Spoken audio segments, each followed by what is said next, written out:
What's going on, y'all? Matt and Hat, Keller Williams Diamond Partners. I posted an article, it's been a couple days ago now, and for those that don't like to read,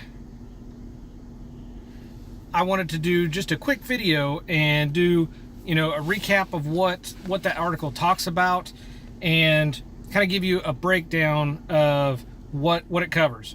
It was about 3 simple secrets to keep your home warm during the wintertime. And as I was reading this article, I was just blown away by, this is already November. Where has this year gone?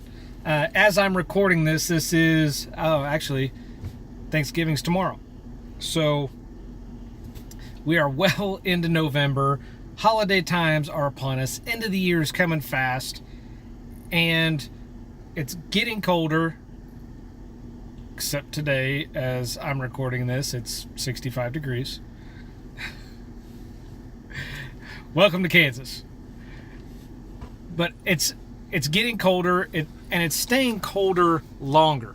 And I wanted to go over, I found this article, absolutely amazing article, but it's real quick, real simple, to the point, and I just wanted to share it with y'all. So there's 3 simple things that you can do to keep your home warm during the winter. You want to ensure proper functioning of your furnace. You want to make sure that it's safe to operate, make sure it's ready to go. There's no issues. You don't need to call somebody out for repairs. And with that, I personally do not have a fireplace. I wish I did. My wife and I did in our last home and absolutely loved it. We miss having a fireplace. So there is nothing like having a fireplace, with the exception of a working furnace. The advantage that the furnace has, especially if it's central air, is the whole house is going to be heated more evenly than compared to 1 or 2 rooms like a fireplace would be. Potentially even more efficient than a fireplace.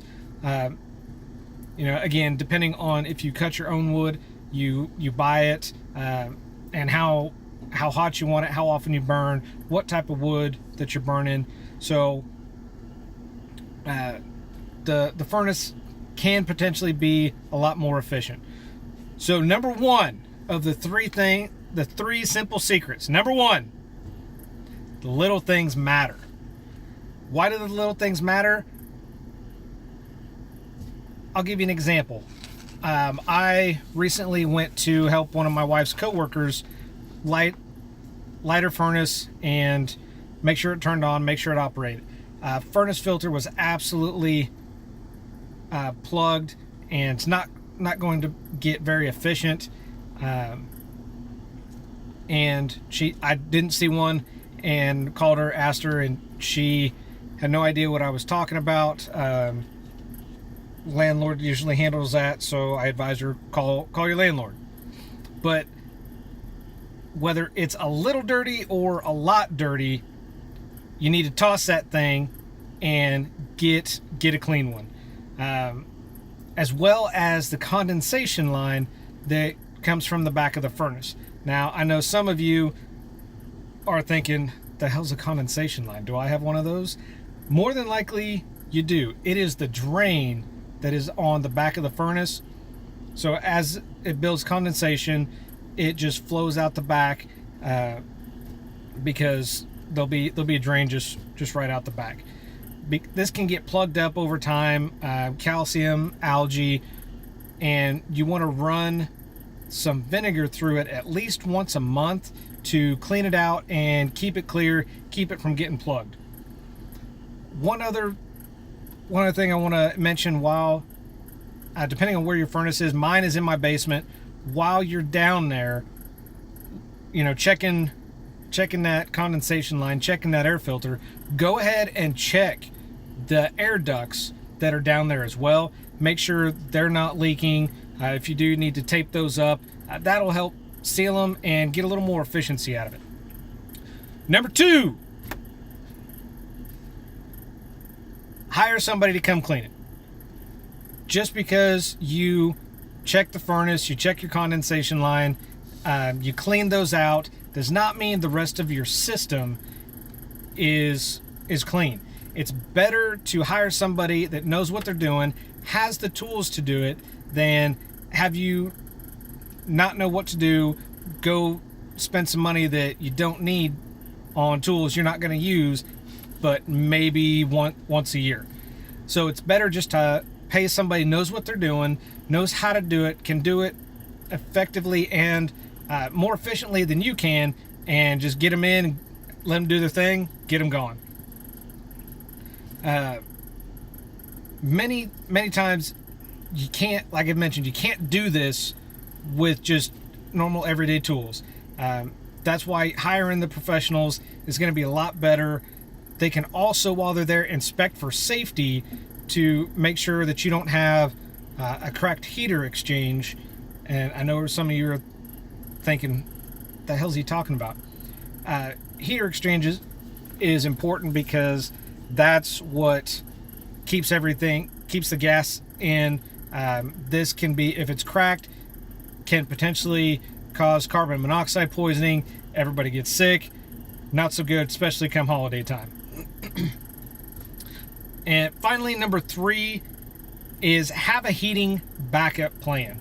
So if your furnace happens to go down, and you know you have a gas furnace like I do, furnace goes down, can't get it back up, can't get somebody out, make sure you have a backup plan like electric space heaters, whether they are just the infrared heaters, the radiant heaters, whatever it is, those will be a great backup plan, as well as some type of like an electrical heater.